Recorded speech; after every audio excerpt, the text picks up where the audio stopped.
अस्सलाम वालेकुम नाजरीन, नांदेड़ उर्दू न्यूज में आपका इस्तकबाल है। चले जानते हैं आज की खबर।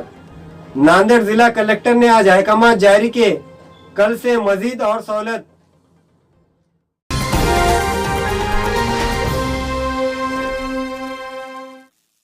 नांदेड़ जिला कलेक्टर ने आज अहकाम जारी किए, जिसके तहत जिले और शहर से कल से सुबह 7 बजे से दोपहर 2 बजे तक वकीलों के दफ्तर, सीए के दफ्तर, bakery, daily needs, confectionery mart, furniture, hardware और बिल्डिंग मटेरियल की दुकानें पीर से जुम्मा तक खुली रखने की इजाज़त दी गई है। हफ्ता और इतवार 2 दिन ये सब बंद रहेंगे।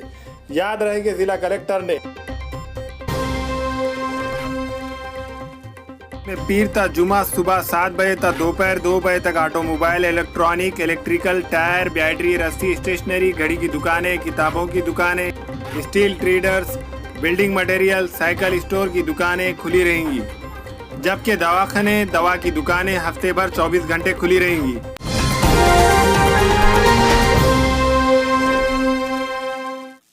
अस्सलाम वालेकुम, मैं अखिल मिर्जा। हमें उम्मीद है कि आपको हमारा चैनल अच्छा लगता होगा।